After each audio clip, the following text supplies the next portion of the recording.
குற்றப்புலனாய்வு பிரிவினர் மீது குற்றம் சுமத்தும் பியூமி. குற்றப்புலனாய்வு பிரிவினர் என்னை துன்புறுத்துகின்றனர் என பிரபல மாடல் அழகி பியூமி ஹன்சமாளி குற்றம் சுமத்தியுள்ளார். தமது உள ஆரோக்கியத்திற்கு கேடு விளைவிக்கும் வகையில் குற்றப்புலனாய்வு பிரிவினர் செயற்பட்டு வருவதாக தெரிவித்துள்ளார். தனது முகநூலில் பியூமி பதிவொன்றை இட்டதன் மூலம் இந்த குற்றச்சாட்டை முன்வைத்துள்ளார். குற்றச்செயல் போதைப்பொருள் குற்றச்செயல் சம்பவொன்றில் தொடர்புபடுத்த வேண்டுமென்றே திட்டமிட்டு முயற்சிக்கப்படுவதாக குற்றம் சுமத்தியுள்ளார். மோட்டார் வாகனத்தை விற்பனை செய்து ஓராண்டு காலம் கடந்துள்ளதாகவும் இந்த வாகனத்தை வைத்திருந்த நபர் மீது போதைப்பொருள் குற்றச்சாட்டு சுமத்தி கைது செய்யப்பட்டுள்ளதாக தெரிவித்துள்ளார்.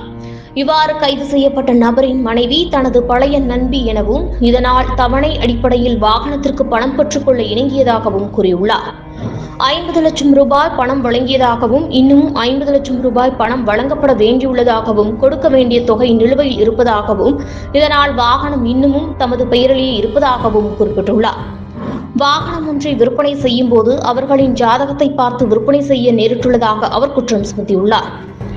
கோட்டாபய ராஜபக்ஷ பயன்படுத்திய வாகனத்தை கொள்வனவு செய்ததன் காரணமாக தாம் இன்னமும் பிரச்சனைகளில் எதிர்நோக்க நேரிட்டுள்ளதாகவும் 100% தாம் நிரபராதி எனவும் போதைப் பொருட்களை விற்பனை செய்யவில்லை எனவும் பியூமி ஹன்சமாளி தெரிவித்துள்ளார்.